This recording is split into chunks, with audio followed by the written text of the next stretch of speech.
say no. I don't care what other people think. I saw Bigfoot 10 years ago. I was with 11 other Boy Scouts at the time, and we were camping 18 miles south of Butte in the Deer Lodge National Forest. We had walked in to the forest about 5 miles that day. Not over yet. We got another mile. In this dramatic recreation is what Dan Malachny and two of his friends claim they saw.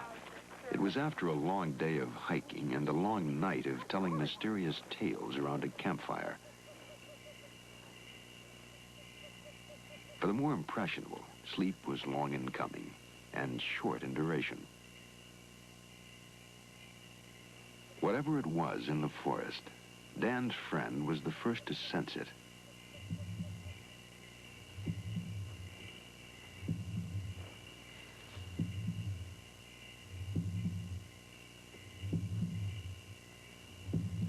The first to hear it.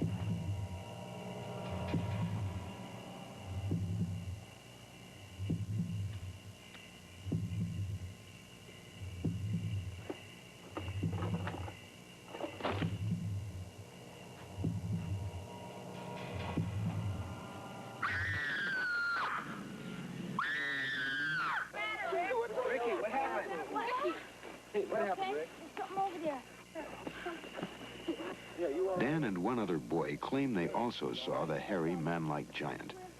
Some boys doubted their story, but Dan was certain. It took us a couple hours to get back to sleep, and when we got up the next morning, we went up on the ridge where we saw the Bigfoot at. And when we got up there, we discovered a number of footprints, the biggest footprints I've ever seen, and they look something like this. Exhibit A, the footprints. By now, thousands of them, first observed, then preserved in plaster. Human-like footprints, some 18 inches long, 7 inches wide. The footprints of a giant. Did you say smoke up? Yeah. In the area where most of these footprints have been found, a privately funded expedition sponsored through the National Wildlife Federation hopes to photograph a live Bigfoot or produce evidence of a dead one. Under the direction of Robert Morgan of Miami, Florida, the group has already claimed discovery of additional footprints in Oregon and Washington. They believe a colony of over 200 Bigfoot creatures inhabit the unexplored wilderness of the Pacific Northwest. The expedition has tried to anticipate the creature's movements, running the roads, keeping a watchful eye for any evidence of its passing.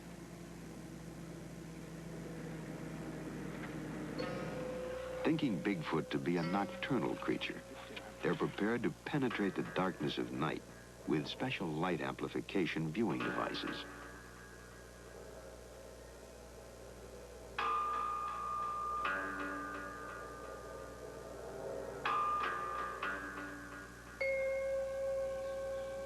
Morgan, a former government computer specialist, began to pursue Bigfoot only after having seen one, he says, in 1957.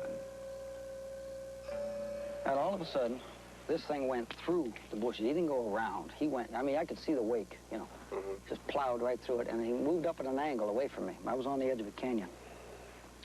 And at a point, I estimate about 40 yards from me, it went into an opening, a clearing in the brambles. And what I saw was the most man-like looking gorilla, in my estimation, that I'd ever seen. In their search for evidence, monster hunters must always be on guard against the hoaxer, like Ray Pickens of Chehalis, Washington. 7 times, beginning in 1971, Pickens has tracked the wilderness with bogus Bigfoot tracks. His purpose, not to fool the scientists, but to fool the monster hunters. He tells us why. Well, we were sitting there having coffee at this Arden Cafe, and two gentlemen came in, and they was asking us about Bigfoot. We said, well, we didn't believe in it. And one gentleman says, well, you hicks around Arden probably wouldn't. And I turned to my friend, which his name is Harvey, and I says, Harvey, we're hicks. What are we going to do about it? And he says, yeah, what are we going to do about it? I says, we're going to show them who the hicks are. And then I went home and made boots. And by the time the next day was over, there was 700-800 people looking at the tracks from all over the country.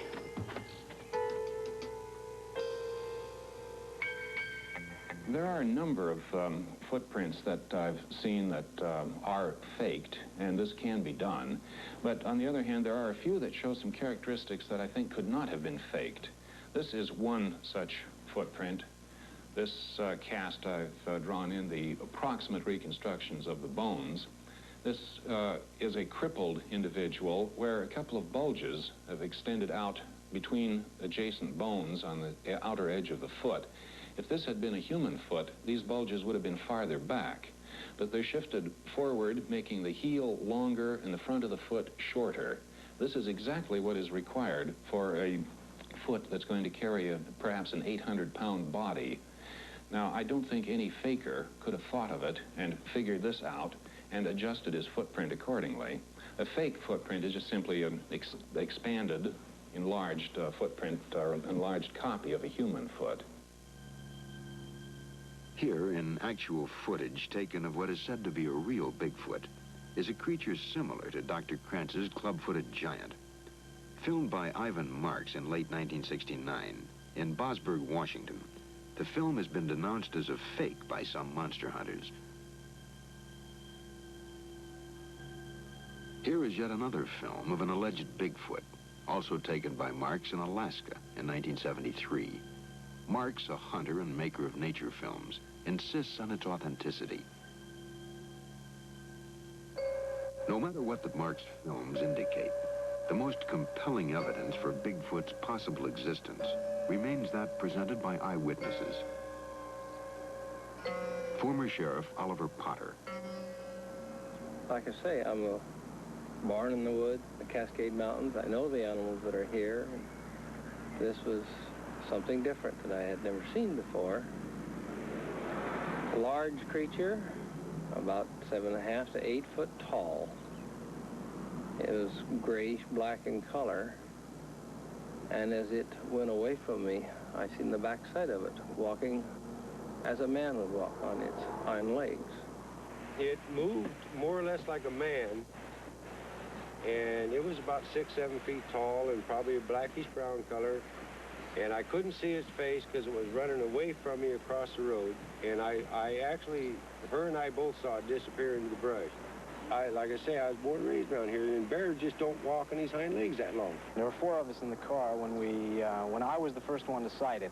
We pulled up on the freeway and pulled back for optimum viewing.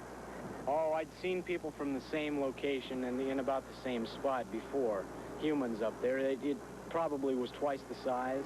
And it was a dark, dark brown, just swaying back and forth, sitting on a rock.